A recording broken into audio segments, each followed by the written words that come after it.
ॐ त्र्यम्बकं यजामहे सुगन्धिं पुष्टिवर्धनम् उर्वारुकमिव बन्धनान् मृत्योर्मोक्षीमामृतात्। मित्रों, बसंत गुरु जी का नमस्कार। आप हमारे साथ हैं, यह सबसे बड़ी खुशी की बात है। और अब हम दोनों मिल कर के आज जीवन के एक खूबसूरत लम्हे को याद करते हैं। क्यों ना आज हम कुछ ऐसा काम करें कि जीवन के एक खूबसूरत पहलू को याद करें, एक खूबसूरत यादों को याद करें, या फिर हम कुछ कल्पनाएं करें, आने वाले जीवन की एक सुंदर कल्पना करें कि कैसे मैं घर में रहूँगा, कैसे हम पति पत्नी आपस में बात करेंगे, कैसे बच्चों की किलकारियाँ गुजरेंगे, कैसे बच्चों के ठहाके गूंजेंगे, कैसे मेहमानों को आना जाना होगा, कैसे घर में खुशी का वातावरण होगा, कैसे मैं इधर से उधर नाचता फिरूंगा, वो इधर से उधर नाचती फिरेगी, ये सामान लाना है, वो सामान लाना है, इसको यहाँ व्यवस्था करना है, उसको वहाँ व्यवस्था करना है, देखो मेहमान आ गए हैं, इनको ये खिलाना है, वो खिलाना है, तैयारी हुआ क्या। यानी एक जो तैयारी करते हैं, एक उत्सव की तैयारी, उत्सव में आनंद उतना नहीं रह जाता जितनी तैयारी में आनंद आता है। यद्यपि हम तैयारी में कपड़े नहीं पहने होते हैं, मेकअप नहीं किए होते, तैयारी में से कुछ भी नहीं दिखते हैं कि उत्सव जैसा दिखे, लेकिन वो उत्सव की तैयारी में जो आनंद है, वही आनंद का, उसी आनंद का पराकाष्ठा हो जाता है वो उत्सव में। जैसे आप विवाह करते हो, 7 फेरा लेते हो, तो वो आनंद उस समय फिर रह नहीं जाता है। और जो पूरी तैयारी करते हो, वो तैयारी, जो विवाह की तैयारी का जो आनंद है, वह आनंद ही आपको सराबोर कर देता है खुशी से। ऐसे ही जीवन की बहुत सारी चीज़ें हैं जिसमें हम अपने को खुशहाल कर सकते हैं। मित्रों, जीवन में इतना भागम भाग है, इतना भाग दौड़ है कि आज मेरे मित्र हमेशा कहते हैं, आज ये तकलीफ़ है गुरुजी, वो तकलीफ़ है गुरुजी, मेरा ये नुकसान हो गया गुरुजी, मेरा वो नुकसान हो गया। हम हर कोई बोलते हैं अपने अपने गुरुजी से। मैं भी अपने गुरुजी से कहता हूँ, गुरुजी जीवन में ये परेशानी आ गया है, क्या किया जाए। मुझसे कोई और कहते हैं, हम एक दूसरे से कहते फिरते हैं। तो कहने फिरने से क्या मेरी तकलीफ़ें कम हो गया? जी मित्र, जब हम अपनी बातें अपने किसी विश्वसनीय से कह देते हैं, तो मेरा मन में जो भरा हुआ तत्व है, जो मुझे परेशान कर रहा है, वो कम से कम खाली हो गया, पहली बात। और दूसरी बात, यदि संवाद कर लेते हैं, हम उस पर चर्चा कर लेते हैं, तो उसके एक एक पहलू पर चिंतन हो जाता है। और जब चिंतन हो जाता है, तो फिर एक कोई न कोई समाधान वहीं से निकल के आ जाता है, जहाँ पहले हमें समाधान दिखाई नहीं दे रहा था। यही शक्तिशाली सुझाव है मित्र, जीवन में खुशी लाने का।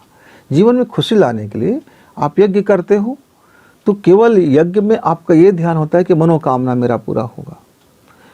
अब मनोकामना पूर्ण होगा, अब आपका मनोकामना प्रकृति के अनुरूप है कि नहीं है, आपके कर्म के अनुरूप है कि नहीं है, आपने जो बोया है बीज उसके अनुरूप है कि नहीं है, ये बहुत सारी चीज़ में कैलकुलेशन हो जाता है, तब जाके आपके मनोकामना पूर्ण होगा। अब एक घर में 2 व्यक्ति का मनोकामना है। चोर ने कहा, इस घर को मुझे लूटना है, हे भगवान मेरी मदद करना। उसने भी मनोकामना यज्ञ रख लिया। घर मालिक ने भी यज्ञ रख लिया कि भाई मेरा कोई चोर मेरा कोई सामान ना लूट पाए और मेरी मनोकामना पूर्ण करना। अब संकट में पड़ गया यज्ञ देवता, देवी देवता, संकट में पड़ गया गुरुजी, संकट में पड़ गया गुरु। भाई दोनों की मनोकामना है, अब दोनों ने यज्ञ रख दिया, दोनों ने पूजन हवन कर दिया, दोनों ने निष्ठा है, दोनों ने आस्था है। तो क्या कर्म फल के अनुसार मनोकामना किसी एक का पूरा होगा, एक का तो अधूरा हो जाएगा। तो उसमें ये देखा जाएगा कि किसका कर्म फल या किसने ज़्यादा उस पर श्रम किया है, कौन ज़्यादा चौकन्ना है, कौन ज़्यादा सावधान है, कौन ज़्यादा चतुर है, कौन ज़्यादा प्रतिभाशाली है, किसने ज़्यादा मेहनत की है। ये तमाम चीज़ों को देख करके मनोकामना पूर्ण होगा।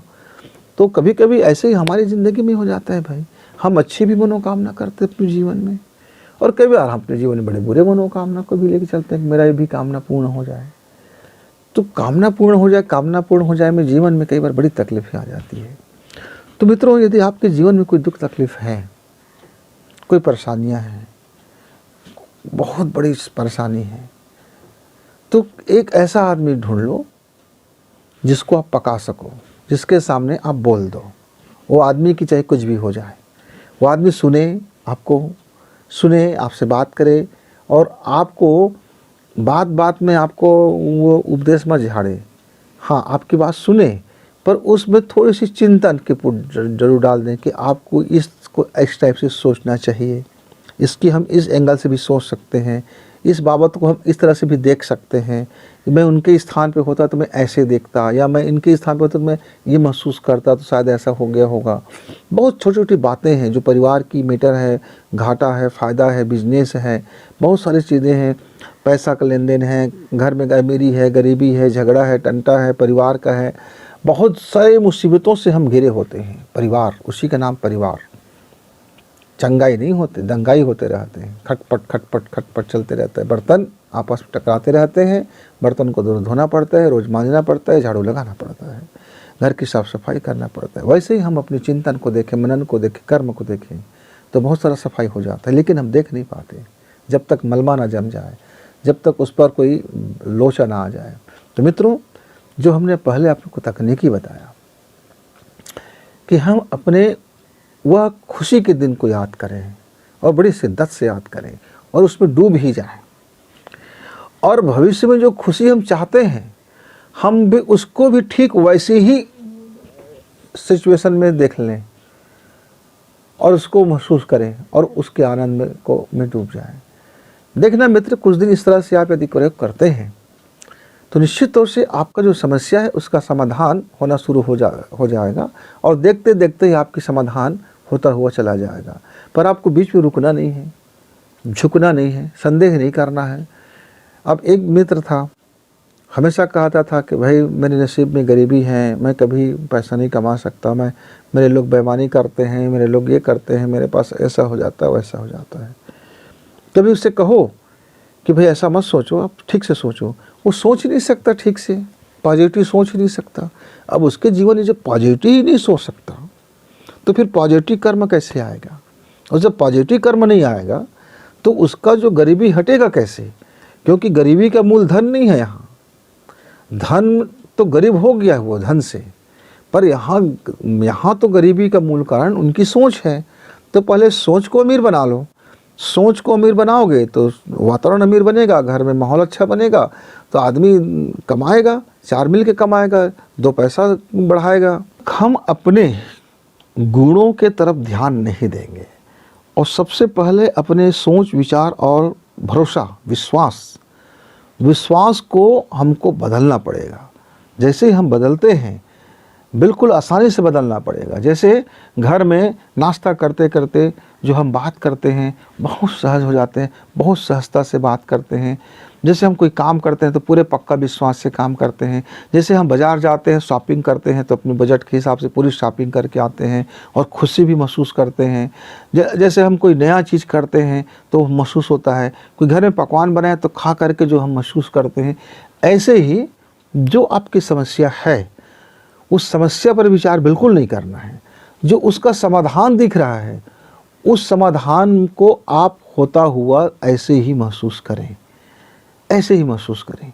जैसे मान लीजिए आपके घर में आदमी बीमार है, एक तकलीफ में है, तो आप चर्चा करें कि ये उपचार हो गया, बहुत शानदार, अब जल्दी हो जाएगा, या बहुत रिकवरी हो रहा है, देखो कितना अच्छा ठीक हो गया, और सब उसके चेहरा में खुशी आ गया है, ज़रा उसको बढ़िया से मेकअप सेकअप कर दो, जरा उसको थोड़ा बहलाओ फुसलाओ, थोड़ी सी पार्किंग सार्किंग घुमाओ। ऐसा माहौल बदलिए मित्र। जैसे जैसे आप माहौल बदलेंगे, वह जो बीमार व्यक्ति है वह गोली से तो ठीक होगा, ट्रीटमेंट से तो ठीक होगा, इंजेक्शन से तो ठीक हो रहा था, शरीर उसका ठीक है, लेकिन अब वो तेज़ी से रिकवर करेगा अपने आप को, क्योंकि अब वो अंदर से एग्री है और उसके अंदर भरोसा आ गया है कि हाँ अब वो बेहतर ठीक हो सकता है। तो गंभीर से गंभीर बीमारी भी आपको कम क्षति पहुंचाएगा। जो क्षति हो गया वो तो हो गया, उसमें तो आप उसको कुछ कर नहीं सकते, लेकिन भविष्य की जो क्षति है उसको आप बचा सकते हो। ऐसे धन की, संपदा की, व्यापार की, अपने इसकी संबंधों की, तो आपको हम उसको कहते हैं बदरस घोलना, मतलब बातों में रस घोल देना। तो जैसे आप बतरस करेंगे अपने साथ, यानी आप सुखद क्षण का अनुभव करेंगे, नए भविष्य की सुनहरी चीज़ को होता हुआ अनुभव करेंगे, और उसके अंदर में वह ठीक है से करना आसान नहीं होता, क्योंकि आप फेक अनुभव करना, हम खूब फेक तो बोल देंगे, हम झूठ बोलने में माहिर हो जाते हैं, पर सच वाला झूठ हम बर्दाश्त नहीं कर पाते, क्योंकि वो सच होना है। अब उस सच को झूठा झूठा ख्वाब देखना है, तब हम यहाँ झूठा ख्वाब नहीं दे सकते सच की तरह, पर हम किसी भी सच को झूठ बोल करके छिपा देते हैं। तो जैसे हमने सच को झूठ बोल करके छिपा दिया, उसके परिणाम बदल गया, उसके स्वरूप बदल गया, वैसे ही एक सच को झूठा झूठा ही सही उसको सच की तरह से अनुभव करें और झूठा महसूस ना करें, यानी कोई क्वेश्चन टैग ना रहे, कोई संदेह ना रहे। तो इसके लिए अब हमको समय क्या चुनना चाहिए? वैसे इसका तो नियम ये है मित्र, यदि हम एनर्जी का नियम लें तो सुबह सो के उठते समय यदि हम ऐसा फीलिंग करें, और रात को सोते समय हम ऐसा फीलिंग करते करते सो जाएं, और उसके संबंध में घर में दिन भर में कोई नेगेटिव विचार ना हो, तो वह शक्तिशाली सुझाव बन के आपकी ज़िंदगी को बदल देता है। लेकिन होता क्या है, अक्सर आदमी आपको उस तरफ इंगित कर देता है। एक छोटा सा एग्जाम्पल दूंगा। एक मित्र था, उसके घर में पहला वो पैसे वाले थे और बढ़िया कारोबार था। अचानक उनके कारोबार में कुछ ऐसी गतिरोध हो गया कि वो नीचे उतर गए और उनका पैसा उनको मिल नहीं रहा था। उनकी जमा धन उनको, उन्हीं का धन उन्हीं को नहीं मिल रहा था। अब उनके घर में ऐसा परिस्थिति हो गया था कि 2 वक्त की रोटी खाएं, क्या करें, मजदूरी करते बन नहीं रहा था। ऐसे घर घराने से थे, ऐसी उनकी इमेज था कि वह किसी के, कोई मजदूर भी उसको नहीं रखता, कोई काम में नहीं रख सकता डर के मारे। अरे भाई, इतना बड़ा आदमी, इतने बेहतर आदमी, इतना प्रतिभाशाली आदमी, इतना इनका व्यापार व्यवसाय, कैसे कोई उसको अपने घर में काम दे देगा? संकोच में आदमी कहे कि क्या मजाक करते हो भाई। बड़ा दुर्दिन आ गया। उसी समय उनके घर में एक आदमी बीमार भी हो गए, बीमार हो गया।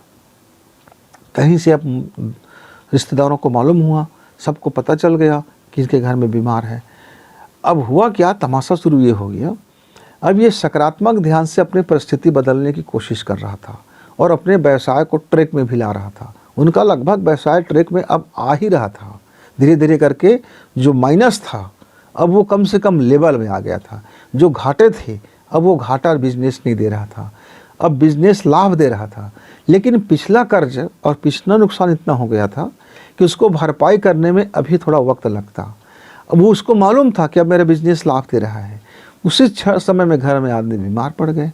अब यह बीमार आदमी का इलाज अपने तरीके से कर रहे थे, अपने सामर्थ्य के अनुसार, अपने बजट के अनुसार, और घर में सकारात्मक माहौल बना कर के उपचार को कर रहे थे। अब मरीज रिकवरी भी कर रहा था, पर लोग आते और कहते ओहो आप तो बहुत बीमार हो, ऐसा हो जाता है, इस बीमारी, वो मर गए थे, वो मर गए थे, उसका ऐसा हो गया था, इतना लाख नुकसान हो गया था। डॉक्टर लोग पैसे बस लेते हैं, ये लोग कुछ का कुछ इलाज कर देते हैं। एलोपैथिक इलाज का कोई ठिकाना नहीं है, और आयुर्वेदिक में तो भैया बहुत समय लगता है, कोई मतलब का नहीं होता है। और होम्योपैथी करोगे क्या, ये कभी कोई ये इलाज थोड़ी होता है। अरे अब एक्यूप्रेशर तो ऐसे बकवास करते रहते हैं, कोई ऊर्जा पथ को ऐसा दबा दिए तो हो जाता है क्या। और तो मतलब जितना भी चिकित्सा पैथी है उसके वो बुराई करते और मन में एक भय पैदा कर देते कि इससे कुछ होने जाने वाला नहीं है। इतने हजार उदाहरण प्रस्तुत कर देते कि इस बीमारी से कितने लोग मर गए। अब ये जो मरीज़ था, जो भी भला चंगा था, उस रिश्ते के जाने के बाद ये फिर डैमेज होकर के पुराना जगह पे आ जाते थे। वही तकलीफ़ें, वही परेशानियाँ, वही चीज़ें। अब इनको फिर ठीक करने में 2-4 दिन लगता था। फिर कोई व्यक्ति का फ़ोन आ जाता, पूछते हाल चाल क्या है। अभी बोले कि मैं चंगा हूँ, तो बीमार है, कैसे कह सकता है कि मैं ठीक हूँ। अब बीमार हूँ ये कहता हूँ तो इसकी जो मानसिक डायग्राम है, जहाँ सही सुझाव देना है, उसमें फ़र्क आ रहा है। उस घर में बड़े परेशानी आ गया मित्र। तो उनको एक ऐसे अजूबी मित्र मिला जिसने उसको सुझाव दिया कि आप एक फर्जी अफवाह फैला दो। क्या अफवाह फैला दो कि भैया इनको एक बड़ा पैसा हाथ लग गया है, शेयर मार्केट में इनको बड़ा लाभ हुआ, बड़ा मुनाफा हुआ, और इनका व्यापार तो यार कई गुना बढ़ गया, अब ये छिपा रहा है पैसा नहीं है करके। ये आदमी बहुत शातिर है, इनके पास बहुत है, अब तो रेट पड़ने वाला है सिर्फ उनका ईडी वालों का। और जब भी कोई पूछे आपसे बीमार होगा तो बोलना अरे बीमार, अरे शरीर होता है, आता है जाता है, तो ठीक है, भले चंगे हुए हैं, और क्या है बताओ हाल चाल। तो आप रिश्तेदारों को उस बीमार को देखने से रोकने का कोई तरीका अपनाओ, जो ऐसा अजूबा तरीका हो कि उस बीमार को देखने वाले लोग आ ही ना। जैसे कोई आ गया बीमार देखने आ गया तो खूब आवा भगत करो, आइए आइए आइए आइए आइए, आ गया। फिर उससे पूछो आप फलाना से बीमार थे ना, ठीक हो गए क्या, कि अभी वो बीमार है, आपको तकलीफ था, आपको घुटने की तकलीफ था, आपको हाथ का तकलीफ था, आपके पैर को तकलीफ था, आपके अरे बहू के साथ बनता नहीं था। आप स्वयं से निकालो उनके जितने बुराइयां हैं, जितने उसके नकारात्मक पक्ष है, उन्हीं के सामने बात करो। अब ये होगा क्या कि जो वो अगला व्यक्ति अब ज़्यादा समय तक आपके अंदर में आपके बीमारी के बारे में वो नहीं बोल पाएगा। क्यों? क्योंकि अब तो उनको याद आ गया उनकी परेशानियाँ उनसे याद दिला दो, वो बंदा एक बार से दोबारा आएगा नहीं, या दोबारा आपसे वो परेशान करेगा नहीं। इस तरह से उनको एक ट्रिक बता दिया। अब उस बंदे ने सोच लिया, घर में एक माहौल बना लिया कि जब भी कोई पूछेगा तो बोलना हाँ ठीक हो रहा है, बढ़िया है, चंगा है। और उनके बारे में जो सुन रखे हैं हम लोग, उनको ज़रूर पूछना है और क्लेरिफिकेशन करना है कि मैं सुना था क्या सही है, मैं ऐसा सुना था क्या सही है, मैंने आपके बारे में ऐसा सुना था क्या सही है, आप बीमार थे, वो कितने दिन तक आप बीमार हैं, कितने डॉक्टरों ने लूट लिया आपको, मैंने ऐसा सुना था क्या सही है। आप बोलना मत सही है करके, पूछना उनसे क्या सही है। मित्र, उसका ट्रिक काम कर गया। वो 15 महीना दिन तक का ऐसे घर में बाल बच्चों के सब मिलकर के माहौल बनाया, और जो बीमार था उनको भी समझाया गया कि जब तक हम बीमार हूँ मैं तकलीफ़ हूँ कहूँगा तो मेरा अवचेतन मन उस तकलीफ़ को मुझे याद दिलाता रहेगा। लेकिन जब मैं अच्छा हूँ कहूँगा, कोशिश करूँगा अच्छा होने का, धीरे धीरे रिकवरी की याद करूँगा कि मैं पहले ज़्यादा बीमार था, अब देखो मैं कितना अच्छा हो गया। अब से मैं अपनी इस माहौल को चेंज करूँगा, मेरी अंदर में फीलिंग आता जाएगा और फिर हम लोग ठीक होते जाएंगे। मित्रों, उस परिवार ने मिल करके अपनी इस फीलिंग को बेहतर किया। उनके घर में बड़ा परिवर्तन हुआ। यद्यपि गरीबी वही था, व्यापार अभी भी उतने ही चल रहे थे, अभी भी व्यक्ति मरीज बीमार ही था, अभी भी उनका ट्रीटमेंट चल रहा था, लेकिन अब घर के वातावरण में वो सारी मनहूसियत खत्म हो चुका था, निराशा पूरी तरह से छट चुका था। अब सब में उत्साह था, उमंग था कि व्यापार भी अच्छा चल रहा है, हम और आगे अच्छा करेंगे, स्वास्थ्य भी रिकवरी हो रहा है, अब हम बहुत तेज़ी से रिकवर हो जाएंगे और हम हंसते खेलते पुरानी ज़िंदगी को जिएंगे, मज़ेदार ज़िंदगी जीना शुरू कर दिए हैं। तो इस तरह से जैसे जैसे माहौल चेंज हुआ, उस घर का सारा चीज़ रिकवरी होता हुआ चला गया। इसी को हम शक्तिशाली सुझाव बोलते हैं मित्र। घर का माहौल ऐसा क्रिएट हो जाए कि वो सुझाव के काम कर दें, तो ऑटोमेटिक फिर हमारा जो पॉजिटिव थिंकिंग है, पॉजिटिव जीवन तरीका है, जो पॉजिटिव सांसें हैं, सब फिर मिल करके हमारे जीवन में वो खुशहाली प्रकट कर देता है। कुछ दिन प्रतीक्षा करना पड़ता है। माहौल बनाइए, विश्वास रखिए और माहौल के पर ध्यान दीजिए, वातावरण पर ध्यान दीजिए, एटमॉस्फेयर बना करने पर ध्यान दीजिए, और देखना फिर किस तरह से आपकी ज़िंदगी में ये खुशियाँ को ले आते हैं। प्रयोग करना, मुझे 100% यकीन है कि आपके परिस्थितियाँ बदल जाएंगे। तो फिर मिलेंगे, तब तक के लिए गुरु जी की विदा, नमस्कार।